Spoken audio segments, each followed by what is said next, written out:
Yep, that's me. Flowing locks, 22 years of overflowing self-importance. And what car did every 22-year-old shoreboy drive back in the day?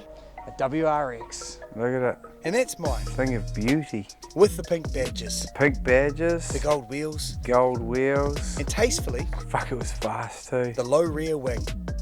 The old bug eye, eh? It was a 2001 and probably not the model that will be remembered because of its bug eyes. And the WRX holds a special place in my heart. It was light, it was over-turboed and often drowned in lag. But when the turbo came on, it came on. This car holds a special place in most New Zealand motorsport fans' hearts. Not only because of the infamous bark of the horizontally opposed flat four, but mostly because of the heroics of the late Possum Born. Oh, nicely done. So it's been 20 years since I drove a WRX. So what's left? Well, the iconic shape is gone. Looks more like a legacy. The big wing's gone, and so are the gold wheels. But I know that if I go hunting, I'll find hints of its rally DNA hidden in the blueprint somewhere, surely. The good news is the interior does a better job of holding on to its rally heritage. The bucket seats are superb and some STI badges make me feel at home.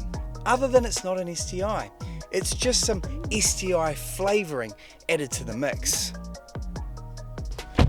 I wouldn't say that it feels like you're strapping yourself into a rally car.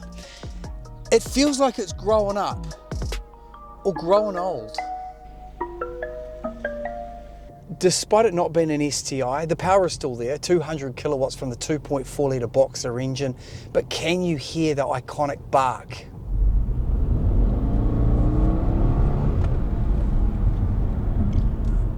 It's there, it's definitely there. Buried, but there. The old model felt like it was ripping up the road. Other cars literally stood no chance. It was a supercar beater. I wish it still provided me that kind of excitement. It just doesn't. Thank God it comes in a manual transmission. Not this one though, this one's a CVT, a chain-driven CVT, if that makes it better. Apparently it does. It's held on to real gauges, which I love. And the center display is impressive, it's very intuitive. You can even customize the mode, the gear changes, the suspension, the engine. The only thing is, I can't tell the difference when you do. Despite the lack of theatre, the 274 horsepower donkey will get you to 105.5 seconds, which is fast. But is it still thrilling? The answer is yes. The driving dynamics are still there. It encourages you to have a good time, which I love. This is not where I saw the heritage of this car heading. It could have gone two ways. It could have evolved into a race-bred icon, like so many of the prototypes have suggested.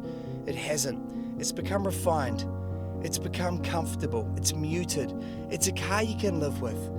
But I do think it holds on to just enough of its DNA, a subtle wink to the fellow enthusiast to say, I remember the good old days. I can hear hints of the boxer bark to remember my youth. He certainly chucked it in today, and now Possum's done at 55.2. And I genuinely like driving it. It encourages you to have a good time. As we turn electric, the cues of auditory stimulation won't exist for much longer.